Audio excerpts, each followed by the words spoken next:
katakanlah you nak bagi negative review, satu cara yang boleh selamatkan you legally adalah untuk memastikan you ada reasoning untuk negative review you dan juga receipts, proof. So macam Rena pun, I banyak kali critical about brands, banyak kali.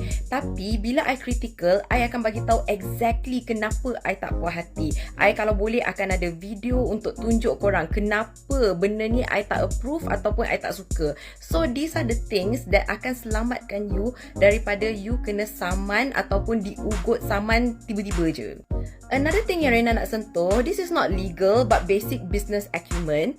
Kalau you founder, janganlah terlampau so happy, terutamanya dekat you punya own customers. Sebab generally kan, it's a really bad look kalau you tak boleh ambil honest, constructive criticism. Terutamanya kalau kritikan tu datang daripada customer you sendiri yang dah keluarkan duit dia sendiri untuk beli